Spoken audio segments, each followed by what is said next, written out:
So hi everyone. At this question. This question is very easy. So resistivity formula is as rho is equal to m by ne square tau. Ne square tau. Now in case of metals, it is exponentially increase with increase in temperature. So which option is correct? For metal, this option is correct for metals. For semiconductor insulator, this option is correct because their resistivity is decreased with increase in temperature.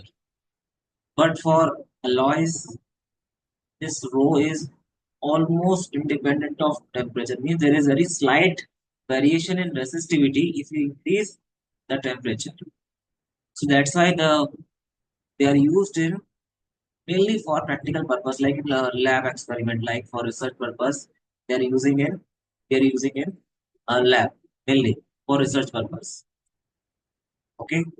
So otherwise, like if you are using the metal register in the lab for research purpose, then every time resistance is going to vary, then your data or your research will be affected. That's why we are using wire bound standard resistor so that our resistance value will not change with time. Much variation should not be there. Okay, that's why alloys are used in mainly for research purpose. Like mainly they are used for experimental purpose. Okay, so which option is correct? Like option A. So resistivity, if I draw the temperature, so slope is very less slope. It means with the temperature, very slight variation. Okay, like this. This is for alloys.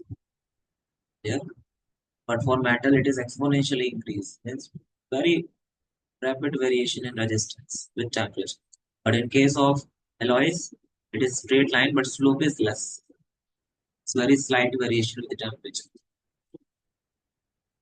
So, thank you so much. Still, you have doubt, you can ask. And here, I just want to say, why fourth option is not correct. This is not for alloys. It is almost incorrect. With increase in temperature, resistivity is going to decrease. That is totally wrong. Okay. Thank you so much. Thanks, sir.